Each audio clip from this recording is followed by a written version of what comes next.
के चक्कर में।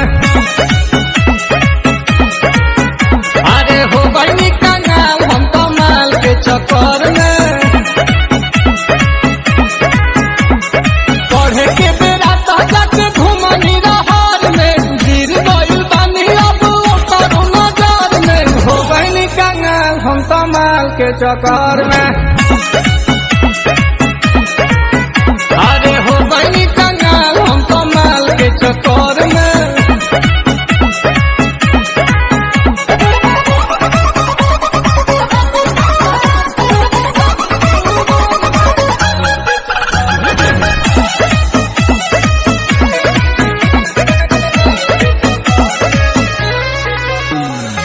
वो करेला पाप कोई नहीं पाकिट मरनी बाप के, गाली पछाप अभी ले बाउन के थाप के।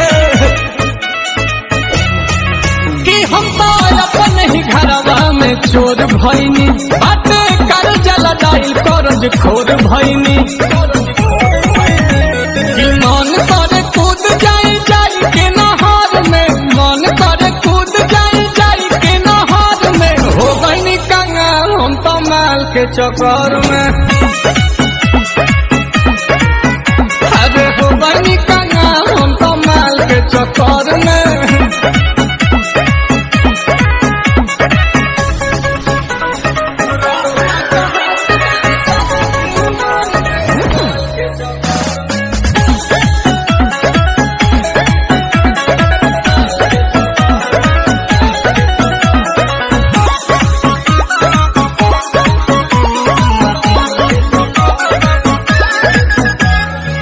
आंसू प्रियांशु के बिगाड़े में बहात हो, बरता रे खीस प्रिंस दे लेना साथ हो।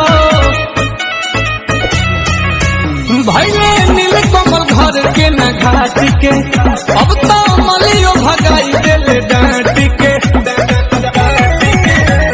रड़ुआ का हाथ बनी शादी के उमर में, रड़ुआ का हाथ बनी शादी के उमर में। हो गई कंगाल हम तो माल के चक्कर में। अरे हो गई कंगाल हम तो माल के चक्कर में।